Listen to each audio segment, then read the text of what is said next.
That's the song of the earth, guys. I can also hear fall. Already, I can feel it and hear it. Even out here in the desert. Nice, quiet desert. Where is that silence? Is it in the desert? No. No.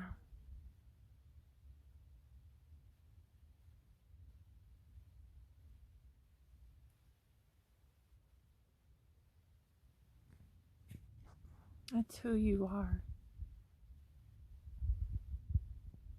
So a lot of times in modern day society, we believe that quieting our mind, our thoughts, all of our thinking will give us the peace that we're looking for. The issue with that is that you have a sense of separation trying to resolve a sense of separation. You're trying to fix a problem with another problem.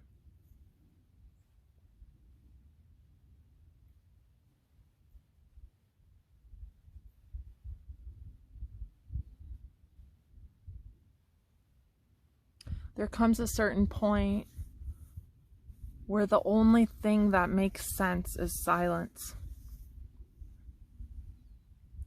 And so the seeking patterns will cover that calling up. It'll cover it up. So it will do one of two things. It will either avoid its own silence by getting lost in activity, back in doing, and it'll remain busy or occupied with its issues.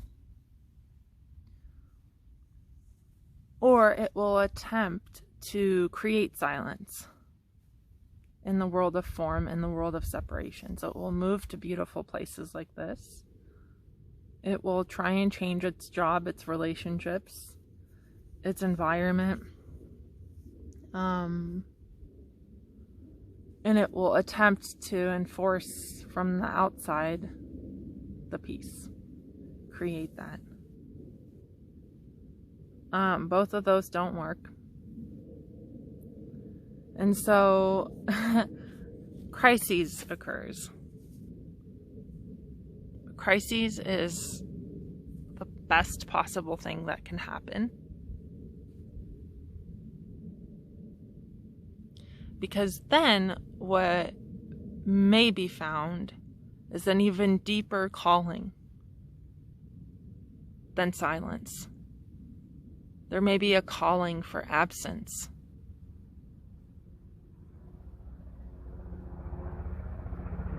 Your own absence.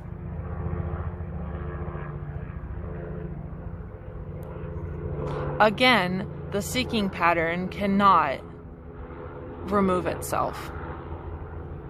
So it cannot create its own absence. But what can happen, especially when non-duality is being listened to, is that a falling away can occur. A relaxing can occur. And the absence that's already here can be recognized. But it is not recognized by your thoughts, by the knowing, thinking mind, by the seeking mind. So, if you're listening to non-duality, your mind's not listening to this. Your mind's not listening to this. Who you are is listening to this, because that's what's speaking here. So what's speaking here could only speak to the truth of your being. It cannot speak to your thinking patterns.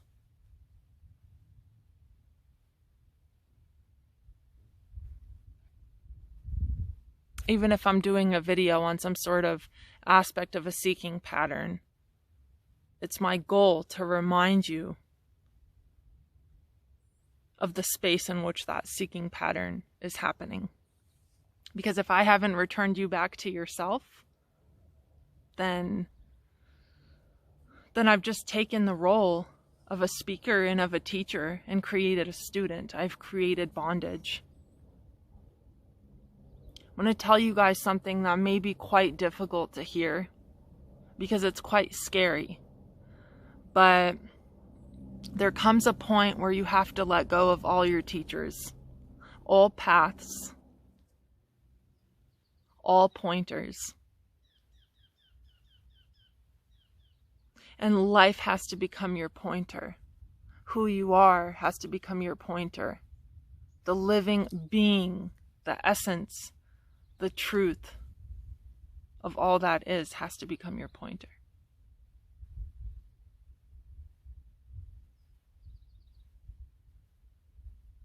So I'm not saying turn off YouTube, stop reading your books, stop going to the workshops or meetings. Totally not saying that.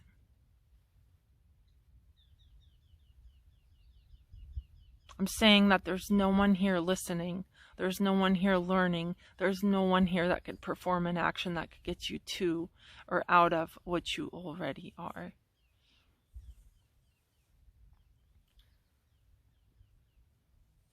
And I've been having more moments lately, especially within the last month, to just put some content out there that's very spacious, and everything else feels pretty heavy. Unless there's a very clear, distinct message that I want to make. But that's neither here nor there. The bottom line is you can't quiet your mind and you can't create freedom. You can't do it. You will create another seeking pattern and another blockage because a problem cannot fix a problem. Okay?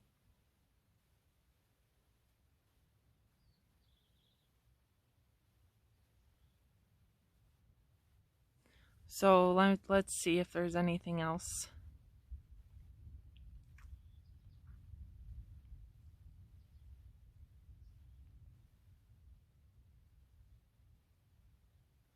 So yeah, this is doing itself. If you have patterns that are undergoing the process of loss, a very pretty butterfly flying around. I hope she flies into the frame.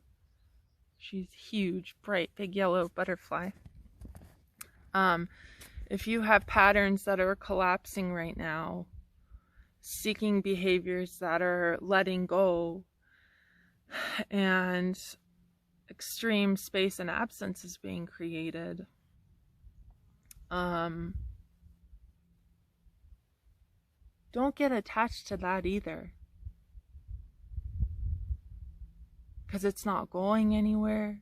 It's not doing anything. It's not going to fix anything. It's not going to remove anything. It's not going to change anything.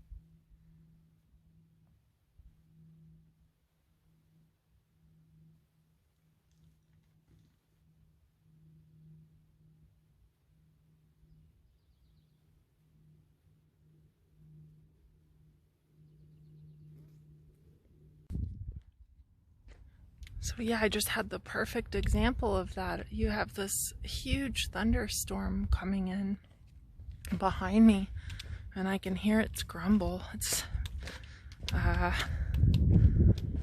very dark. I know exactly what's going to happen because it's been happening every day for weeks. Downpours and lightning strikes and all this beautiful greenery. But so like that thunder behind me, I don't know, I guess that's kind of like the loss process that I'm talking about, right? But you're that sky. You're that sky. You're that space in which that's happening.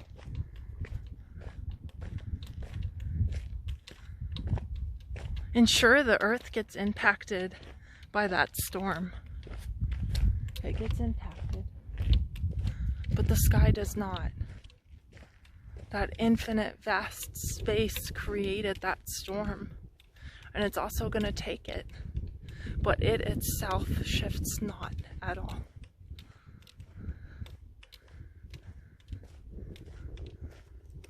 So this is actually good news. Good news, isn't it?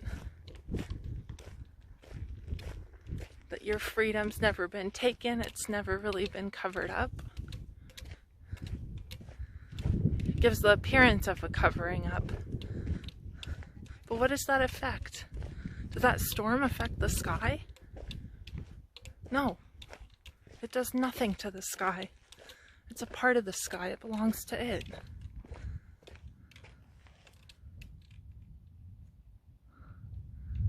Can you hear it? Grumble, rumble. All right, I'll see you soon. Much love. Bye-bye.